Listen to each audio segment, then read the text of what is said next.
Pebbles వేసి పెట్టాను అనమాట. ఇది ఫిలోడెండ్రాన్, ఇది కూడా అంతే. మనకి చూడండి వేళ్ళు ఎలా వచ్చేసినాయో వాటర్లో.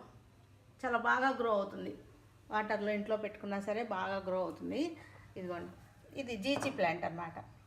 ఇది కూడా అంతే, వాటర్లో పెరుగుతుంది. ఇదిగోండి వేళ్ళు చూసారా ఎలా వచ్చేసినాయో.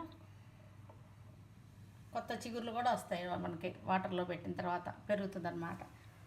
ఇదండి, ఇది డ్రెసీనియా. ఇది కూడా అంతే, వాటర్లో పెట్టాను నేను చిన్న గ్లాసులో. ఇదేమో మాన్స్టెరా.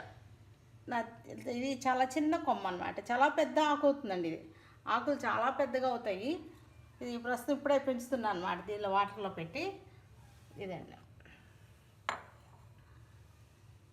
ఇది కూడా చాలా ఈజీగా గ్రో అవుతుంది. మట్టిలో పెట్టినా మనకు మనీ ప్లాంట్ ఎలా